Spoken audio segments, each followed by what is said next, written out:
Bon, eh bien, Bernard Roux, donc je suis un ancien éleveur qui s'est installé en race limousine puisque c'était ma passion dans le début des années 70 avec mon père. Donc on avait un troupeau d'une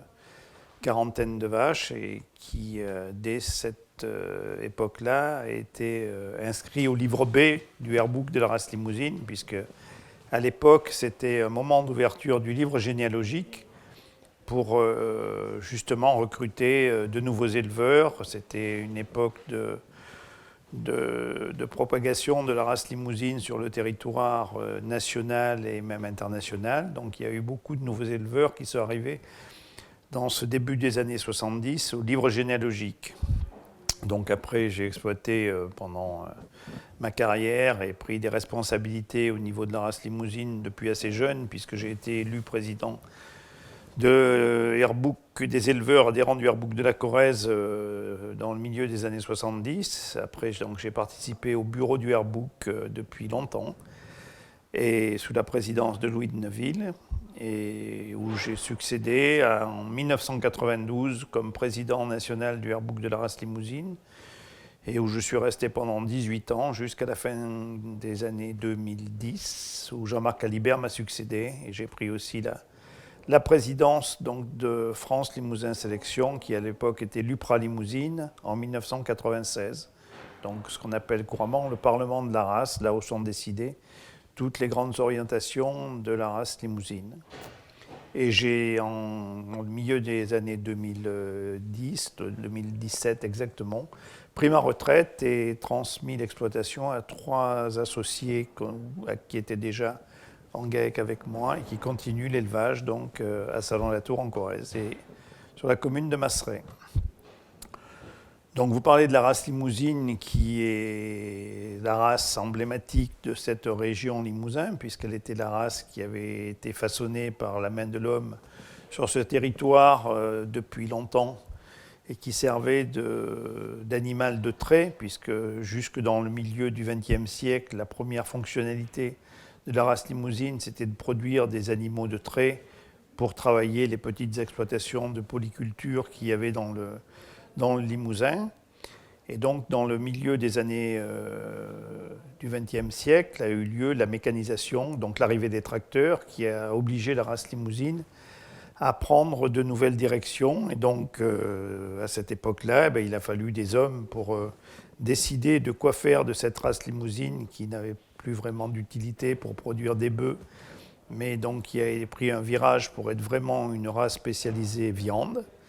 puisqu'en France, il y a une dizaine de races à viande, et forcément, suivant les hommes qu'il y avait à l'époque pour les porter, il y en a qui se sont développés, d'autres beaucoup moins, malgré les atouts qu'elles pouvaient avoir. Et donc la race limousine s'est développée autour des années 60-70 par la volonté de plusieurs groupes d'éleveurs qui ont sélectionné des animaux pour les spécialiser plus en production de viande. Et donc c'est à partir de là que un certain nombre d'éleveurs d'autres régions françaises ont choisi aussi la limousine, puisque au début des années 70, il y avait 350 000 vaches mères en France, et qu'aujourd'hui, il y en a 1 150 000, donc dans un contexte où le nombre de vaches a diminué. Donc comme j'ai l'habitude de dire, c'est que la race limousine, elle s'est développée grâce à ses qualités, bien sûr, mais aussi grâce aux hommes qui ont su la porter et créer des outils pour la promouvoir, pour la sélectionner, pour faire envie à d'autres éleveurs. Et je prends souvent une image d'éleveur du Cantal qui est proche de nous, avec une race qui était aussi emblématique, qui était la Salaire, qui malheureusement n'a pas été portée par les hommes comme la race limousine pour se développer, alors qu'elle avait des atouts milieu naturel, de qualité, de longévité. Et il y a une trentaine d'années, les jeunes éleveurs du Cantal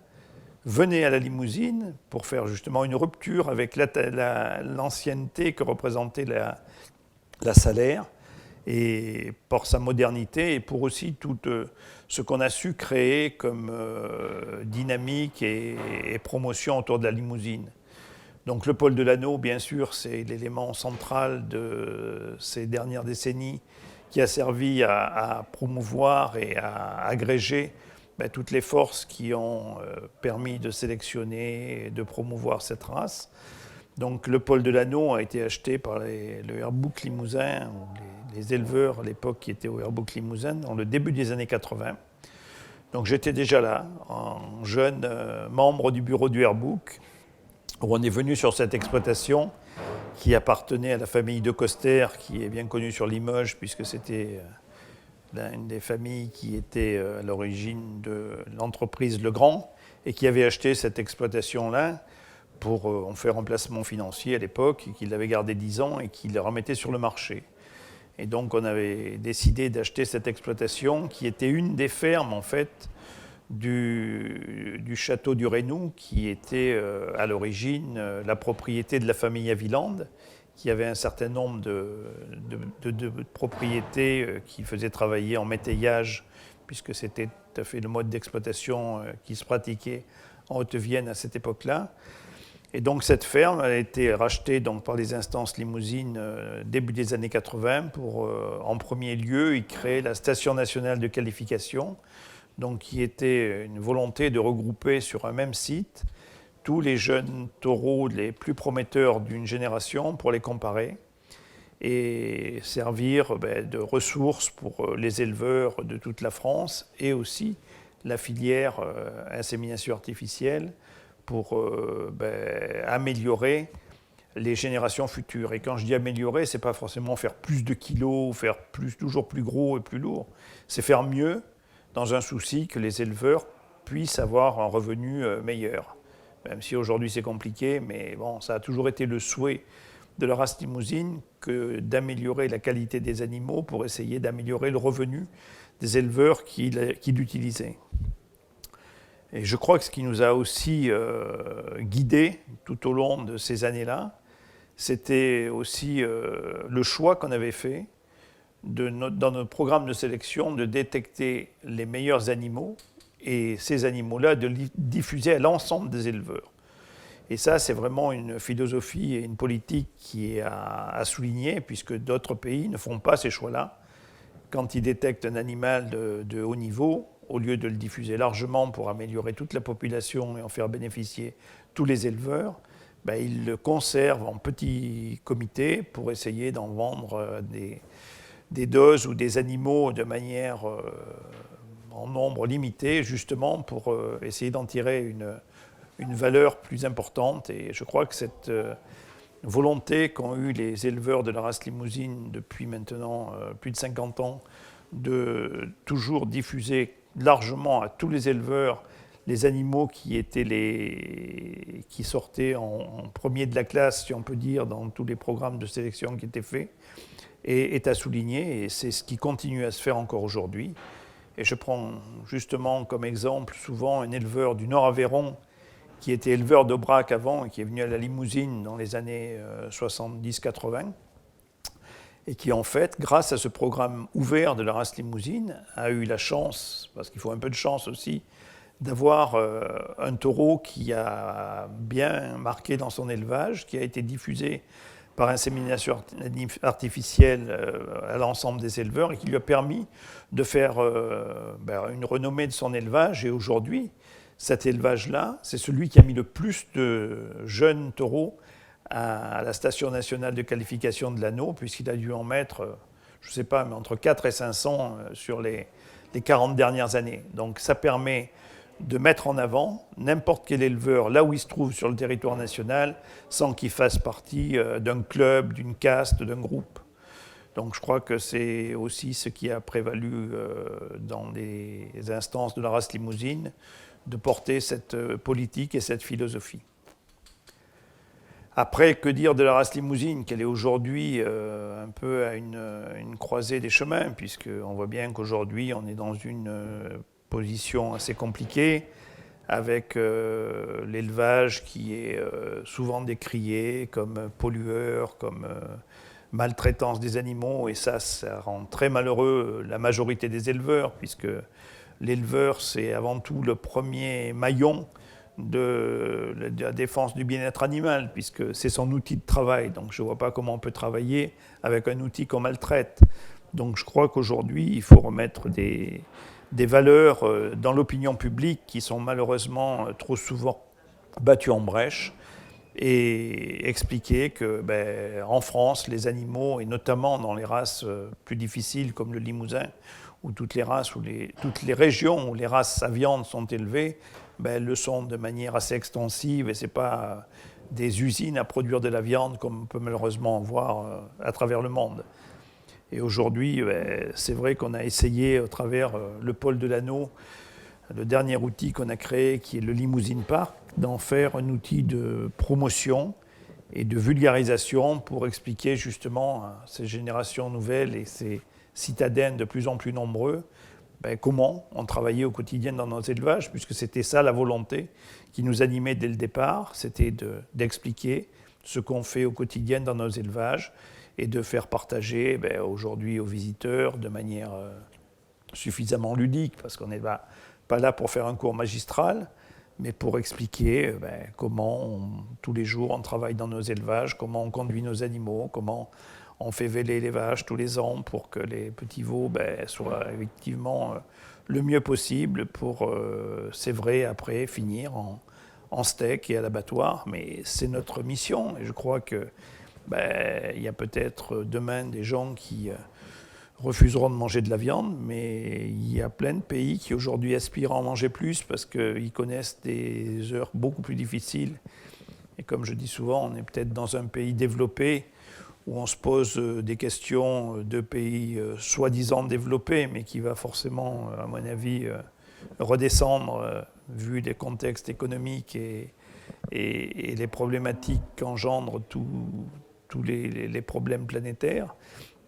et où on se pose des questions sur notre alimentation beaucoup plus que des pays qui, eux, aujourd'hui, aspireraient à manger beaucoup plus de viande. Et on le voit bien que dans les pays qui sont en voie de développement, un des principaux critères d'augmentation du niveau de vie, c'est la consommation de viande, et plutôt bovine, puisque c'est surtout maintenant aujourd'hui dans des pays plutôt musulmans, donc ils ne mangent pas de porc, donc c'est vrai que pour la filière bovine, mais c'est un atout que de pouvoir produire pour ces gens-là. Mais ce n'est pas complètement satisfaisant, parce qu'il y aura des frais d'approche, c'est quand même beaucoup plus éloigné. Donc voilà, on est aujourd'hui à une croisée. Les éleveurs se posent beaucoup de questions sur leur avenir, leur devenir, puisque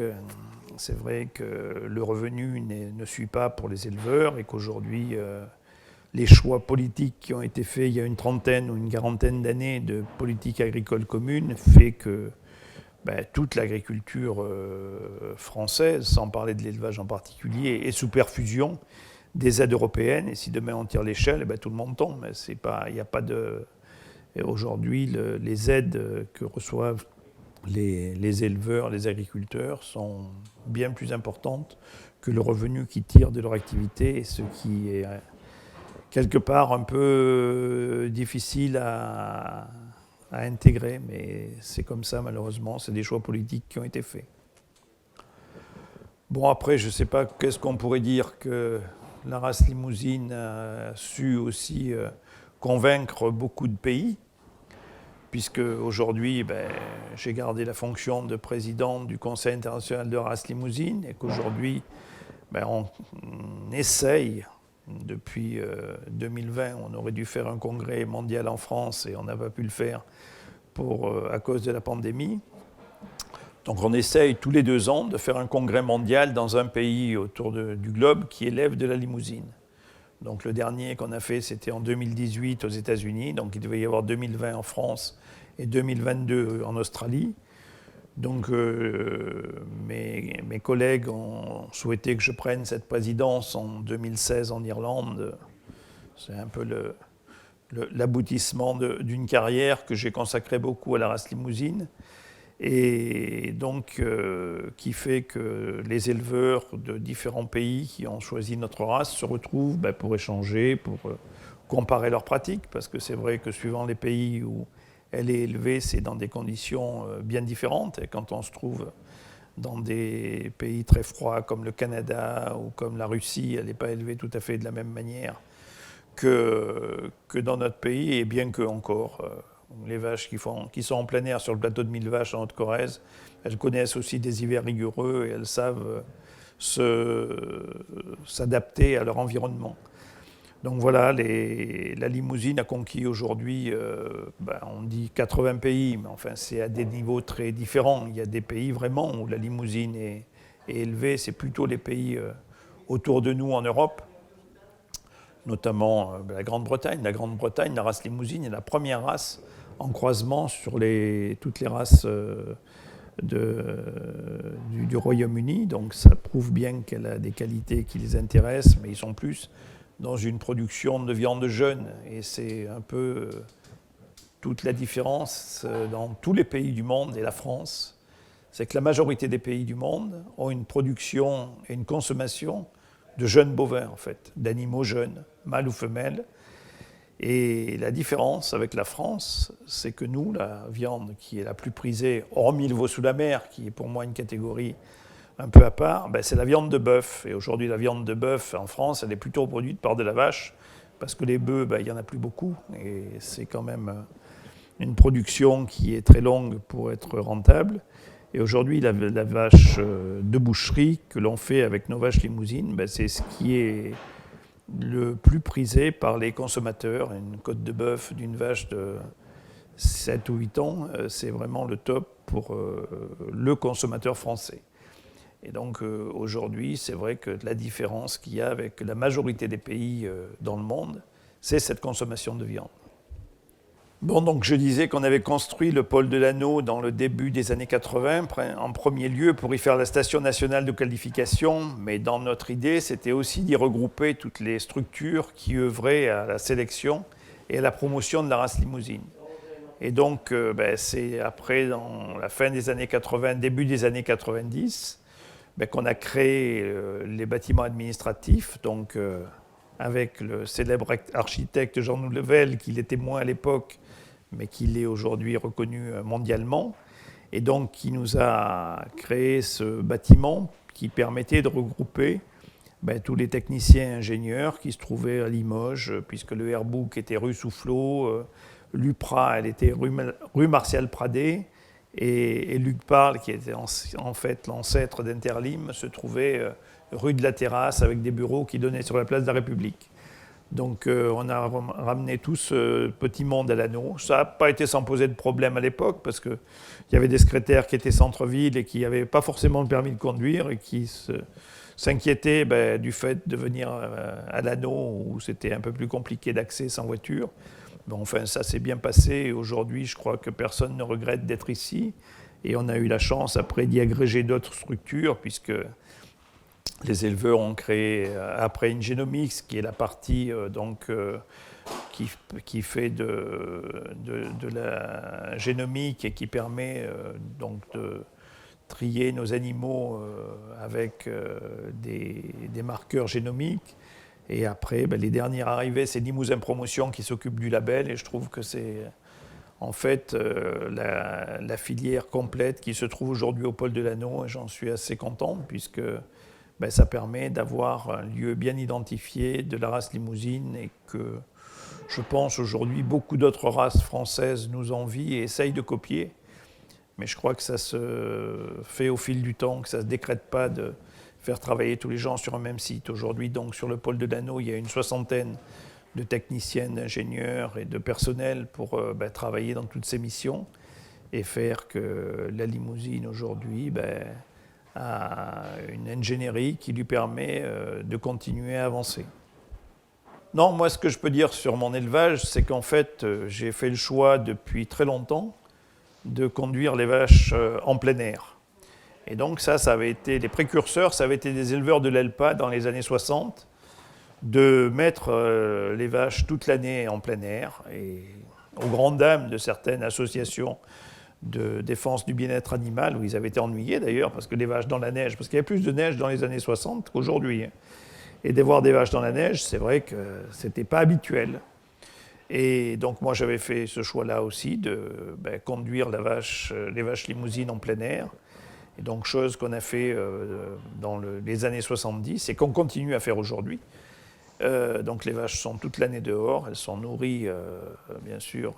correctement, puisqu'il y a toute la période hivernale où il faut les nourrir, il n'y a pas d'herbe dans les prés, mais ça permet justement que les vaches soient dans un environnement naturel, et je pense que ça a permis aussi indirectement de sélectionner de la rusticité, puisque c'était ce qui faisait quand même la force de la race limousine, c'était la rusticité. Et je crois que quand elle est nourrie en plein air, dans un élevage avec des aliments grossiers, elle reste plus rustique que dans certaines régions de France où elle a été adoptée, mais plus nourrie avec du maïs ou des issues de céréales ou de produits de l'agroalimentaire. Et je pense que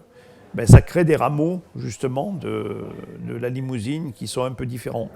Il y en a qui sont plus efficients pour transformer peut-être des fourrages grossiers et d'autres un peu moins. Après, aux éleveurs de faire leur choix quand ils choisissent des reproducteurs. Et justement, quand ils sont au pôle de l'Anneau, à la Station nationale de qualification, ils ont beaucoup de données, justement, pour savoir ce qu'ils recherchent et vers quel type d'animal ils veulent se diriger pour acheter un reproducteur pour les années à venir. Sinon, dans mon élevage, on a eu toujours des taureaux qui ont fait progresser l'élevage, et depuis maintenant 40 ans, c'est pratiquement que des taureaux du pôle de l'Anneau qui viennent de la Station nationale de qualification, puisque quand on est président des organismes, on se doit quand même de donner un peu l'exemple, et c'est vrai que pratiquement tous les taureaux qui sont passés sur l'élevage venaient du pôle de l'Anneau et étaient des animaux qui, après, ont été qualifiés dans l'élevage ou pas, ça dépend. Ils n'ont pas tous donné satisfaction après, mais certains ont fait une belle carrière et ils sont partis même après, dans d'autres pays, continuer leur carrière. Une chose dont on parle pas beaucoup, dont on parle même jamais. Oui. Qu'est-ce que c'est être président d'une race? D'abord, pourquoi est-ce qu'il y a pourquoi ce type de... Tu vois que c'est plus facile quand tu as quelqu'un qui te pose des questions, parce que quand tu es comme ça, seul avec une caméra pendant 1 heure pour ta vie, ton œuvre. Mais l'important de votre vie, justement, dans votre vie, votre œuvre, il y a le fait d'avoir été président des instances. D'abord, pourquoi est-ce qu'il y a cette gouvernance-là? Quel est le type de gouvernance qu'on éthique? Parce qu'aujourd'hui, derrière, on nous imagine une entreprise, mais une association. Oui. Et c'est quoi être président, de présider à la destinée d'une race? Donc peut-être refaire un peu d'historique sur le Airbook de la race limousine. Le Airbook de la race limousine a été créé en 1886 par les quelques éleveurs à l'époque qui avaient pris modèle sur les Britanniques et qui avaient déjà créé des Airbooks, d'où le nom d'ailleurs, quelques années avant, pour essayer d'avoir en fait un registre des animaux et essayer de tracer des lignées et des familles d'animaux qui permettaient d'améliorer ou de donner des descendants qui étaient enregistrés. Donc à l'époque, c'était surtout en Haute-Vienne. En fait, c'était des propriétaires de domaines qui avaient démétayé et qui avaient fait ce choix-là. La famille de Léobardi, un certain nombre de propriétaires terriens qui avaient des exploitations. Ils ne vivaient pas de ça, mais ils avaient compris l'intérêt de le faire. Donc après, dans le début du XXe siècle, il y a eu une période un peu délicate où ça n'a pas été très bien suivi. Et après, en fait, c'est reparti dans les années 50, quand justement il a fallu faire ce choix de donner une orientation à la race limousine pour la spécialiser en viande et abandonner cet animal de trait qu'elle était censée produire jusque dans ces années-là. Et donc, le Airbook Limousin, c'est une association des éleveurs qui détiennent des animaux à pédigré. Donc, au début, c'était assez confidentiel avec quelques dizaines. Après, c'est monté à quelques centaines. Et au plus fort de la race limousine, je dirais dans les années 70-80, il y avait environ 1800 éleveurs qui, sur tout le territoire national français, avaient fait le choix d'adhérer à cette association qui était le Airbook de la race limousine. Donc, qui est une association loi 1901. Enfin, elle n'était pas 1901 quand elle a été créée, je pense, parce que c'était avant, mais qui est une association loi 1901. Donc, il y a un conseil d'administration désigné par les éleveurs qui la composent et qui élit après un bureau et un président. Et donc, être président de la race limousine, c'est présider aux réunions qui, chaque année, réunissent les éleveurs et aussi permettre la gouvernance, puisque cette association, au fil du temps, elle a été de plus en plus importante, avec un nombre de salariés qui a grossi au fil du temps pour arriver jusqu'à une vingtaine pour ce qui est du Airbook proprement dit. Donc le président est là avec un directeur qui sont souvent un tandem indispensable pour porter la voix des éleveurs et maintenir la direction pour laquelle il a été choisi. Et c'est aussi représenter la race à l'extérieur dans les instances nationales. Et donc c'est vrai que c'est pas mal de réunions à Paris avec les collègues des autres races pour définir le cadre général de l'élevage français et essayer de faire entendre la voix de cette branche-là de l'agriculture, puisque on n'est pas un rôle syndical, mais on a un rôle de promotion de notre race et de notre métier, essayer de se donner des moyens justement de pouvoir travailler de manière intelligente et suffisante avec des équipes qui sont là au quotidien, puisque sur le pôle de l'Anneau aujourd'hui, une soixantaine de personnes qui sont à 90% payées par les éleveurs ou par leur structure. Ce n'est pas une instance nationale avec des fonds publics, c'est vraiment les éleveurs qui font le choix de se doter de cette ingénierie sur le site du pôle de l'Anneau. Et il faut justement que